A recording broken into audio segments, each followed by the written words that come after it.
এবার জন রোসের মুখে পড়ল তৃণমূলের ব্লক সভাপতি। কয়েক ঘন্টা গেট আটকে ব্লক অফিসের ভেতরে বাইকে সাধারণ মানুষের জন রস, ধিক্কার ও গ্রেপ্তারের স্লোগান।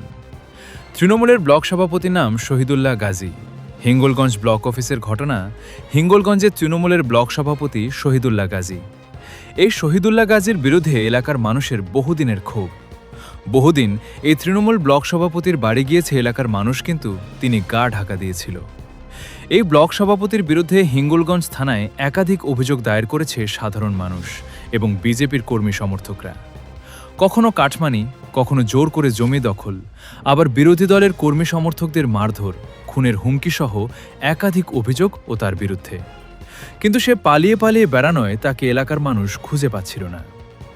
আজ শহীদুল্লাহ গাজী হিঙ্গলগঞ্জ ব্লক অফিসে আসে, আর এই খবর মুহূর্তের মধ্যে ছড়িয়ে পড়ে এলাকায়। ব্লক অফিসের মধ্যে মুহূর্তের মধ্যে সাধারণ মানুষ এবং বিজেপি কর্মী সমর্থকরা জড়ো হয়ে যায়।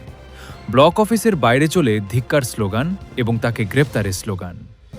ভয়ে আটকে শহীদুল্লাহ গাজী।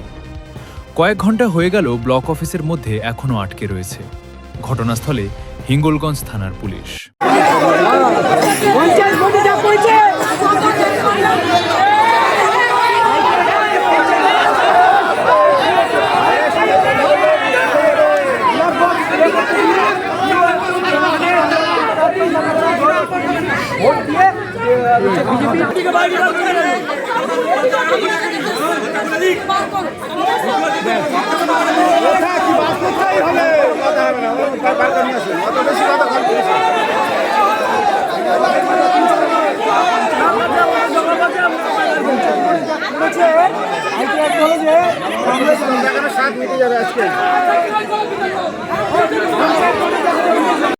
দেখুন, ব্লক সভাপতি বেরোবে কি না বেরোবে হিঙ্গলগঞ্জের পাবলিক বুঝে নেবে।